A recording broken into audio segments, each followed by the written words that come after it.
A summer vacation getaway on a new map. The Veluriyam Mirage is travelersan's next stop, although it'll be a brief respite compared to the treasure trove of content that last year's Golden Apple Archipelago brought. The insanity of going through that with only the traveler, of somehow overcoming brutal puzzles the traveler shouldn't be able to solve, and completing every challenge the islands had to offer. I'm eager to jump into the new place and see what cool challenges await. Although, for once, I'm going to take it easy. The goal is simple. Obtain 270 vouchers, the amount needed for all rewards. As there are more than 270, that means I can skip things that prove difficult. For example, this absurdity.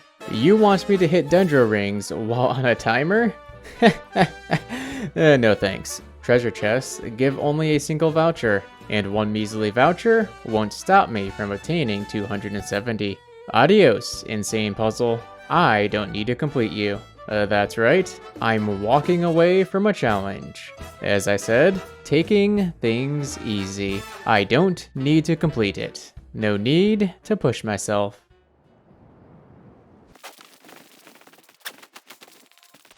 I'm going to thoroughly dismantle this puzzle, no matter how many tries it takes.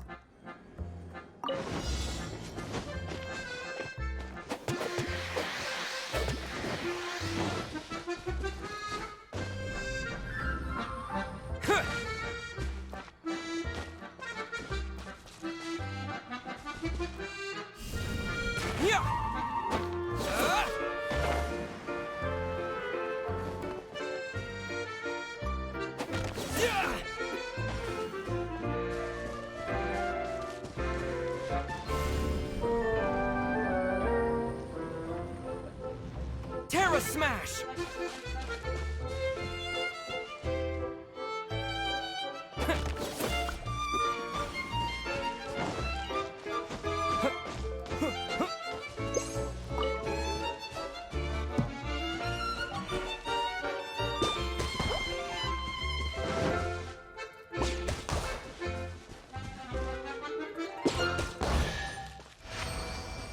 What?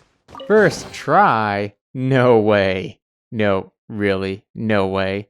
Be that as it may, we know what to say. Victory, no matter the cost. Alright. You all want me to append some additional restrictions to spice things up? I got you. No Wave Rider.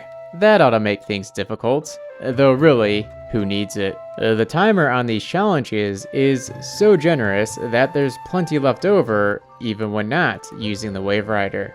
Or how about choo-choo cart stuff without using the choo-choo cart? Oh, this one doesn't work. Bummer. Still, I found it rather entertaining to run the tracks on foot versus riding the carts. It's fun trying to keep the character from falling while rushing forward non-stop. Can't forget about the epicness of running up loops.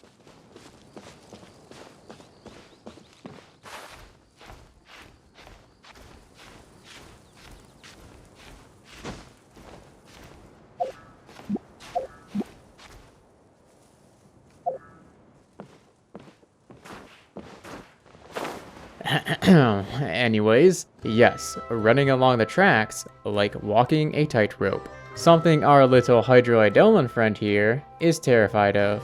Scared of walking the tightrope, even though you can fly. That's some Paimon logic. Just follow travelersan's example. You can do it. Go, go, go! Let's make things a little interesting, because you've actually every right to be shaking in. Okay. Let's briefly discuss the story of the Mirage. I'm skipping over it, since unlike last year's Challenge Bonanza, this one has hardly any gameplay. Said gameplay consists almost entirely of a domain where you're forced to use Kale and Eula. It's similar to Fischl's Castle domain finale, where your party is preset. As such, there's nothing I can do about it. However, it can be completed with only movement, so I suppose it wouldn't be any different even if I could play Traveler.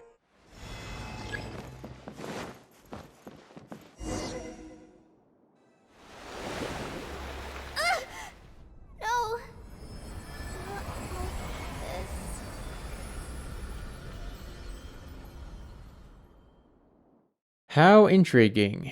I'm standing on a surface that cannot be stood on. Weird how canceling this challenge triggers a teleport that places you atop the mechanism. Never seen that before. Speaking of mechanisms, we've got hydro monuments.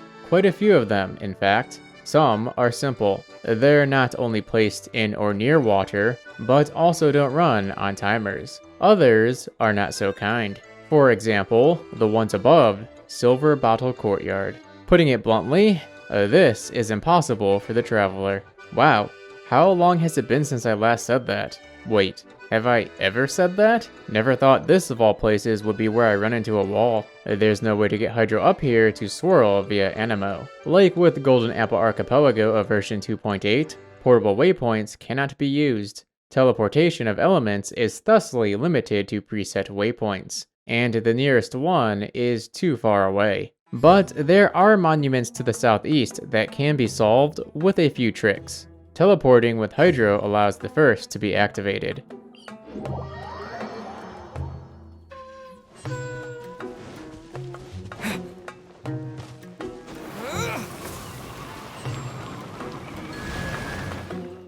The timing is incredibly tight, and even just a half second more would see the wet status expiring. The other two are even trickier. Teleporting won't work for them, as they're too far away from the waypoint. Instead, we must let travelersan stew in a hilichurl water pot.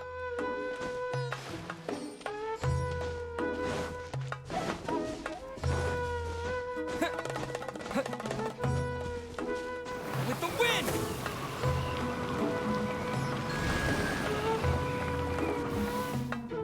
As is often the case, the final is toughest.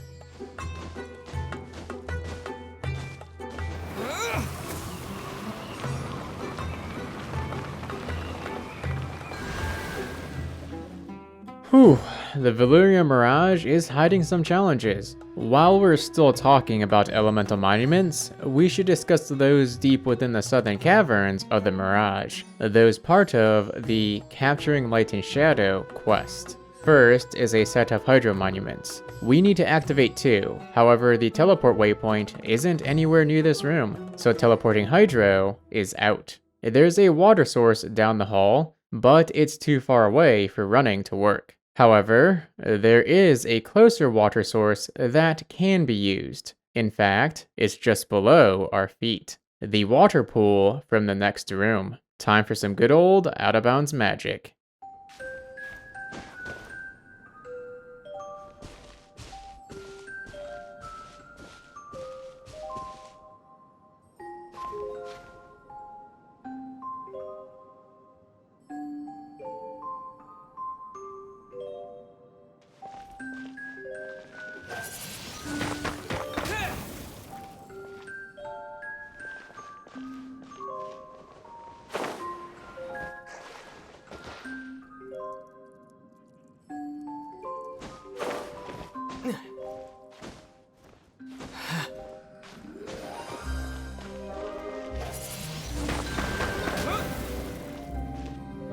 Huh.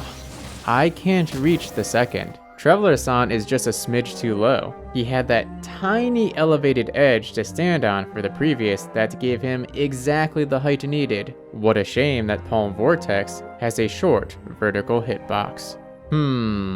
If that doesn't work, and if running is out even with the use of burst, then... okay, I got it. A lot of people tend to comment asking why travelersan is a low level, or why I don't level him up. My usual reply is that I like a challenge, but in truth, there's one more reason. You're seeing it right now. Because the key to activating the last Hydra Monument is our fungi friend. I need to push them all the way to that Hydra Monument, something I would not be able to do if a higher level, because the fungi would simply not survive the journey.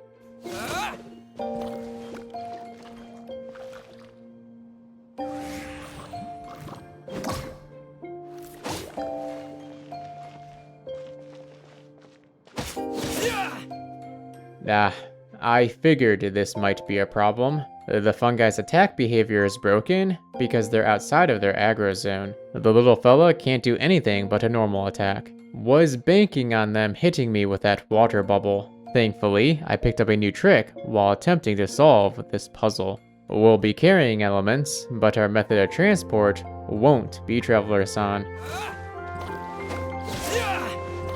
With the wind!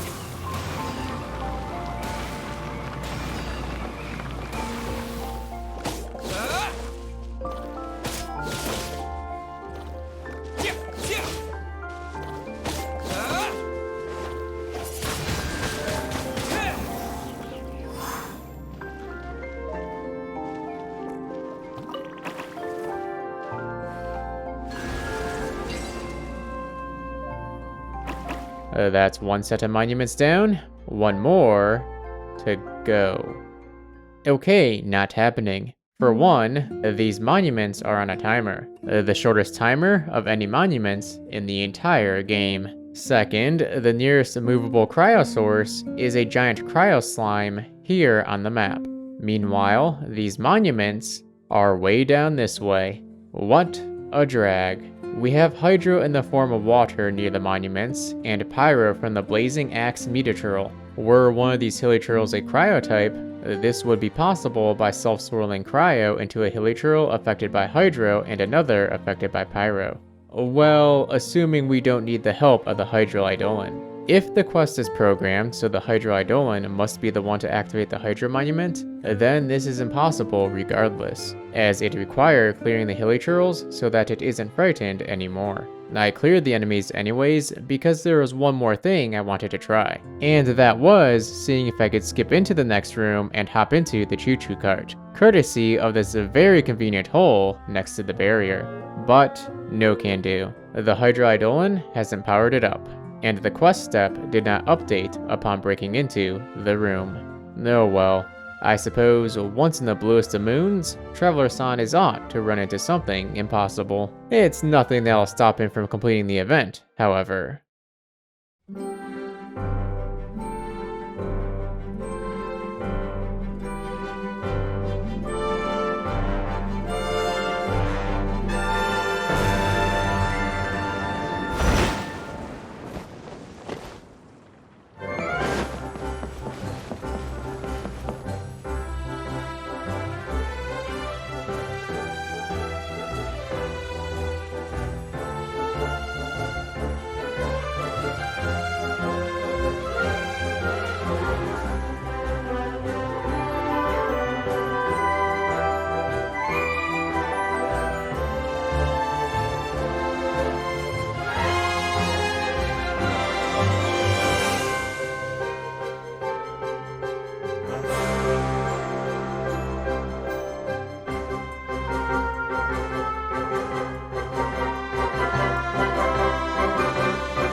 With the fall of that enemy, our quest to obtain 270 vouchers and finish the Veluriyam Mirage is complete. And so ends travelersan's summer break. If you're eager for more, I do recommend checking out the 3 episodes on last year's Golden Apple Archipelago, which featured some of the most challenging puzzles of this traveler-only series. And if you like what you see, or saw with this episode, do consider dropping a like and subscribe. The support is appreciated. This is Moosashi and travelersan signing off. Till next time.